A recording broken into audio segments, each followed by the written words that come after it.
Now, that entrance, Lawrie, that's behind you, first of all, I love some of the photos that you took because on your right-hand shoulder is the pyramid with one of the robots there that Kenneth Ken Wellen was the model for, that Artbusters mostly produced.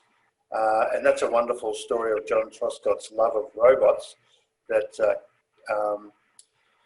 was told to us by Denise Whitehouse.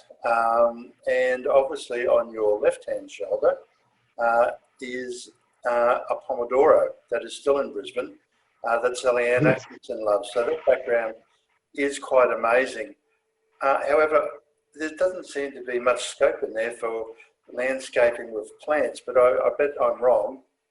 Not that there's a tree or two there, but really that forecourt, despite what my photo shows, because it's early in the day, was a very busy place. And so it was basically a plaza with these wonderful artworks, and it was the main arrival point. But remember that the theme of Expo was leisure in the age of technology. So there you're introduced as you're sort of waiting and queuing to come in through the entry gate and so on.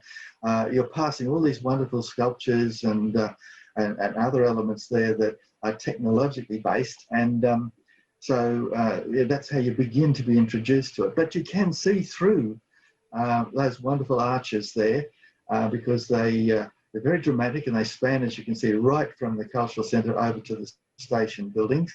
And by night, they were illuminated, and they had a completely different character as you queued and waited to come into Expo through there. But you could glimpse through them there to the night companion, and as you got closer and walked through this progressive experience in the forecourt from Melbourne Street right down, you began to see glimpses ahead of you that were enticing.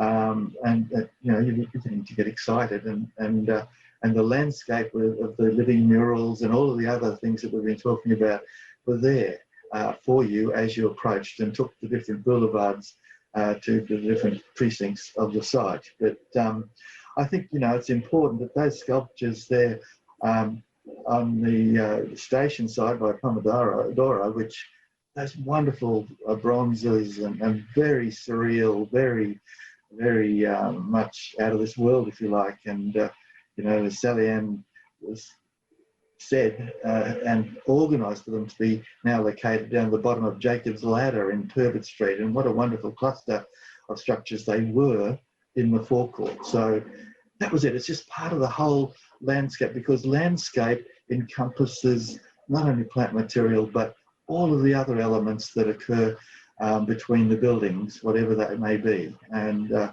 so that's what I said before, that it was an integrated thing.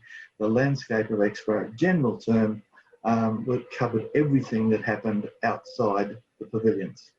In hindsight, it's a great shame that Philip Bacon wasn't able to convince the Brisbane City Council to acquire that beautiful round Pomodoro, which you can see on your, as you look at your photo, to your left. Yep, Yeah. round one. That's quite an amazing sculpture. And because Pomodoro, I think he's 93 at the moment. I think he's sort of that age. And I'll edit in some photos of him visiting at the Expo site. But he is still producing quite incredible sculptures even today. And, you know, Brisbane is so lucky to have that artwork. Yeah, exactly, yeah. And all of it, I mean, behind you now, we've got that wonderful artwork there, that twisted form, which is at Romy Street Parkland. So, yes, you know, they're all around. Really an interesting series of interviews with Greg Johns, but he drank all night. Which I don't think landscapers do they? They don't drink all night, do they? No, maybe not. Yeah. So, Lawrie, if we want to just stop here, and I'll let you, I'm assuming that you've got the fountain for the river. Yeah. Put that one up, because that is quite an amazing entrance.